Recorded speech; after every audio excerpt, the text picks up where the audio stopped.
ஒன்று மக்கபேயர் அதிகாரம் 6. 4ஆம் அந்தியோக்கின் முடிவு. அந்தியோக்கு மன்னன் மேற்கு மாநிலங்கள் வழியாக சென்றபோது பாரசீக நாட்டு எலிமாய் நகர் பொன் வெள்ளி ஆகியவற்றிற்கு புகழ் பெற்றது என்று கேள்விப்பட்டான்.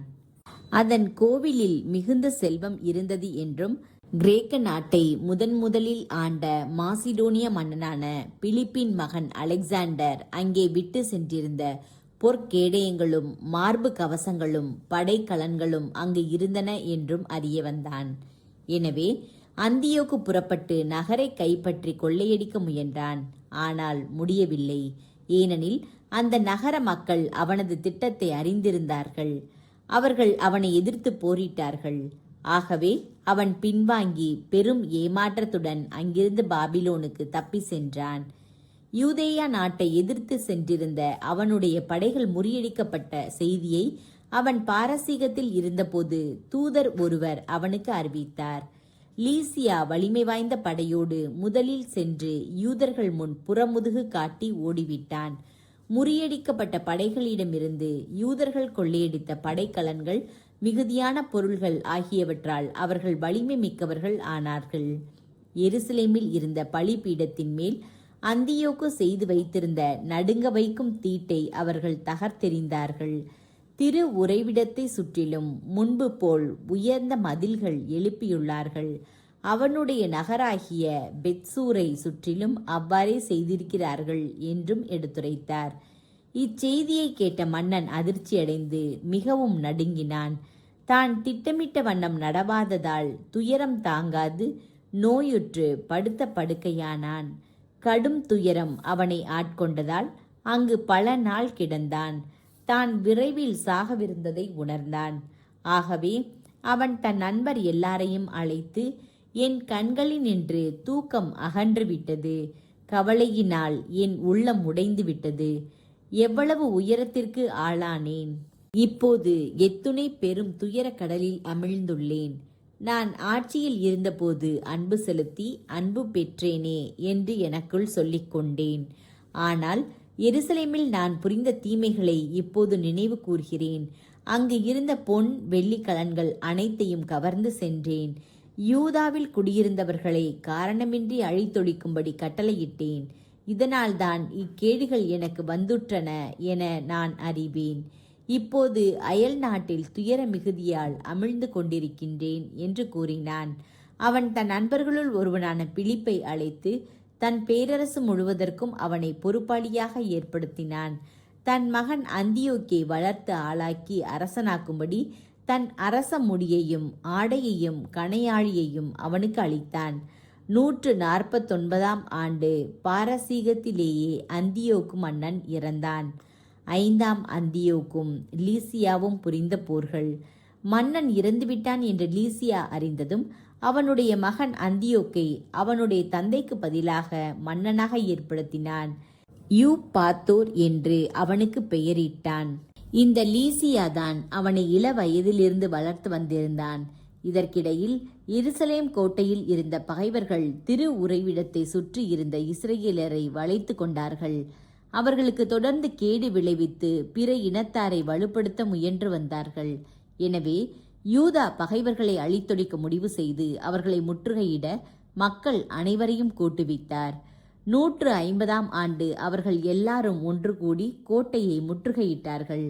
முற்றுகை மேடுகளும் படை பொறிகளும் அமைத்தார்கள். முற்றுகைக்கு உள்ளானவர்களுள் சிலர் வெளியே தப்பி வந்தனர். இஸ்ரேலில் இறை பற்றில்லாத சிலர் அவர்களுடன் சேர்ந்து கொண்டனர். இவர்கள் எல்லாரும் மன்னனிடம் சென்று முறையிட்டார்கள். எவ்வளவு காலம் எங்களுக்கு நீதி வழங்காமலும் எங்கள் உறவின் முறையினரை பழிவாங்காமலும் இருப்பீர்? நாங்கள் உம்முடைய தந்தைக்கு பணிபுரியவும் அவரது சொற்படி நடக்கவும் அவருடைய கட்டளைகளுக்கு கீழ்ப்படியவும் விருப்பம் கொண்டிருந்தோம். இதனால் எங்களுடைய மக்களின் மைந்தர்கள் கோட்டையை முற்றுகையிட்டார்கள். எங்களுக்கு பகைவர்கள் ஆனார்கள்.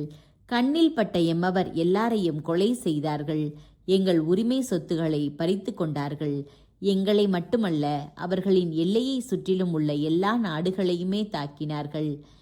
எருசலேம் கோட்டையை கைப்பற்ற இன்று அதை முற்றுகையிட்டிருக்கிறார்கள். திரு உறைவிடத்தையும் பெத்சூரையும் வலுப்படுத்தியுள்ளார்கள். நீர் விரைந்து அவர்களை தடுக்காவிடில் இவற்றை விட கொடியவற்றையும் செய்வார்கள். அவர்களை அடக்குவது உமக்கு முடியாமற் போகும் என்று கூறினார்கள். இதை கேட்ட மன்னன் சினம் கொண்டான்.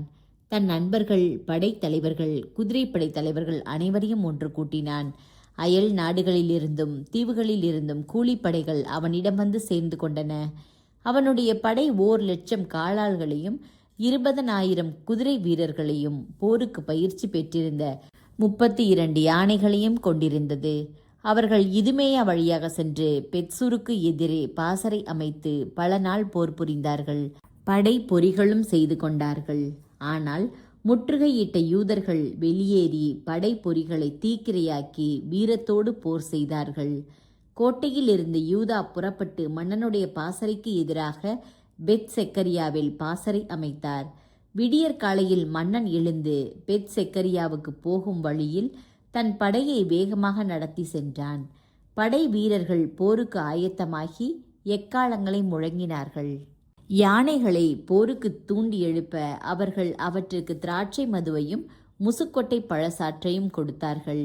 யானைகளை காலால் படையினரே பிரித்து கொடுத்தார்கள். ஒவ்வொரு யானையோடும் இரும்பு கவசங்களையும் வெண்கல தலை சீராக்களையும் அணிந்து 1000 வீரர்களையும் 500 தேர்ந்தெடுத்த குதிரை வீரர்களையும் ஒதுக்கி வைத்தார்கள். இவர்கள் குறிப்பிட்ட நேரத்திற்கு முன்னதாகவே யானைகள் இருந்த இடங்களில் ஆயத்தமாக இருந்தார்கள். எங்கெல்லாம் அவை சென்றனவோ அங்கெல்லாம் இவர்களும் சென்றார்கள். அவற்றை விட்டு பிரியவே இல்லை. ஒவ்வொரு யானை மீதும் மரத்தினால் செய்யப்பட்ட வலிமை பொருந்திய அம்பாரி ஒன்று வைக்கப்பட்டு மூடப்பட்டிருந்தது. அது யானையோடு வலுவான கயிற்றினால் பிணைக்கப்பட்டிருந்தது. ஒவ்வொரு அம்பாரியிலும் 4 வீரர்கள் இருந்து கொண்டு போர் செய்தார்கள். யானை பாகனும் யானை மீது அமர்ந்திருந்தான். எஞ்சிய குதிரை வீரர்கள் படையின் இரு பக்கமும் நிறுத்தப்பட்டார்கள். அவர்கள் ஆங்காங்கே தாக்கி காலாட்படைக்கு பாதுகாப்பு கொடுத்தார்கள். பொன் வெண்கல கேடயங்களின் மேல் கதிரவனின் ஒளி பட்டபோது மலைகள் அவற்றால் ஒளிர்ந்து எரியும் தீப்பந்தம் போல் மிளிர்ந்தன. மன்னனுடைய படையின் ஒரு பகுதி உயர்ந்த மலைகள் மீது பரவியிருந்தது. மற்றொரு பகுதி சமவெளியில் இருந்தது. படை வீரர்கள் உறுதியாகவும் ஒழுங்காகவும் முன்னேறி சென்றார்கள். படை திரளின் பேரொளியையும் அதன் அணிவகுப்பால் ஏற்பட்ட பேரிரைச்சலையும் படைக்கலன்களால் உண்டான சலசலப்பையும் கேட்டவர்கள் அனைவரும் நடுங்கினர்.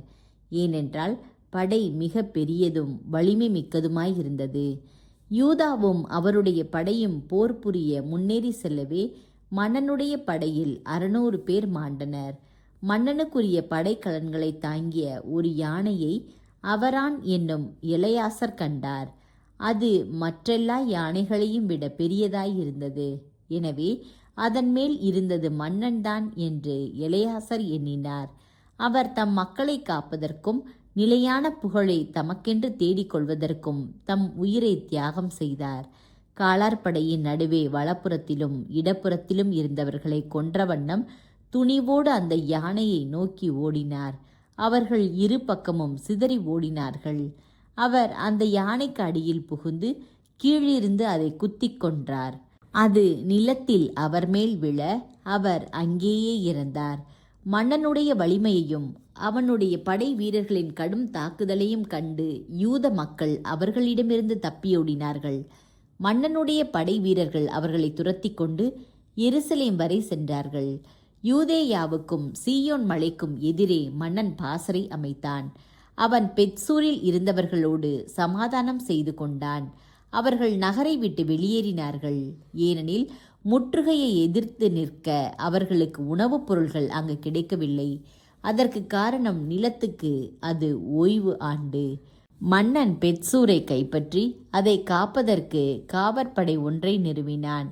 பிறகு திரு உறைவிடத்தை எதிர்த்து பல நாள் முற்றுகையிட்டான். முற்றுகை மேடுகளையும் படை பொறிகளையும் நிறுவினான். நெருப்பையும் கற்களையும் எரிய வல்ல கருவிகளையும் அம்பு ஏயும் வில்களையும் கவன்களையும் செய்தான். அவற்றிற்கு ஈடு கொடுக்கும் முறையில் யூதர்களும் படை பொறிகளை நிறுவி பல நாள் அவர்களை எதிர்த்து போராடினார்கள். அது 7வது ஆண்டாக இருந்ததால் உணவு கிடங்கில் உணவுப் பொருள்கள் ஒன்றும் இல்லை. பிற இனத்தாரிடமிருந்து பாதுகாப்பு தேடி யூதேயா வந்திருந்தவர்கள் உணவு கிடங்கில் எஞ்சியிருந்ததை உண்டு தீர்த்து விட்டார்கள். திரு உறைவிடத்தில் சில வீரர்களே இருந்தார்கள். பஞ்சம் கடுமையாக தாக்கியதால் மற்றவர்கள் அவரவர் தத்தம் வீடுகளுக்கு சிதறிப்போய் விட்டார்கள். அந்தியோக்கு மன்னன் உயிருடன் இருந்தபோது தன் மகன் அந்தியோக்கை ஆளாக்கி அரசனாக்கும்படி நியமித்திருந்த பிலிப்பு மன்னனோடு சென்றிருந்த படைகளுடன் பாரசீக, மேதியா ஆகிய நாடுகளிலிருந்து திரும்பி வந்துள்ளான் என்றும் ஆட்சியை கைப்பற்ற முயன்று வருகிறான் என்றும் லீசியா கேள்விப்பட்டான். எனவே அவன் உடனே பின்வாங்குவதற்காக கட்டளை பிறப்பித்து மன்னனிடமும் படை தலைவர்களிடமும் வீரர்களிடமும், நாளுக்கு நாள் நம் வலிமை குன்றி வருகிறோம், உணவுப் பொருள்களும் மிக குறைவாகவே உள்ளன. நாம் எந்த இடத்தை எதிர்த்து முற்றுகையிட்டிருக்கிறோமோ அந்த இடம் வலிமை வாய்ந்தது. நமது ஆட்சியின் நடவடிக்கையையும் நாம் கவனிக்க வேண்டிய உடனடி தேவை ஏற்பட்டுள்ளது. ஆதலால் இப்போது இந்த மனிதர்களோடு நல்லுறவு பாராட்டுவோம். அவர்களோடும் அவர்களுடைய இனத்தார் அனைவரோடும் சமாதானம் செய்து கொள்வோம். அவர்கள் முன்பு போல தங்கள் சட்டங்களின்படி நடக்க விட்டு விடுவோம்.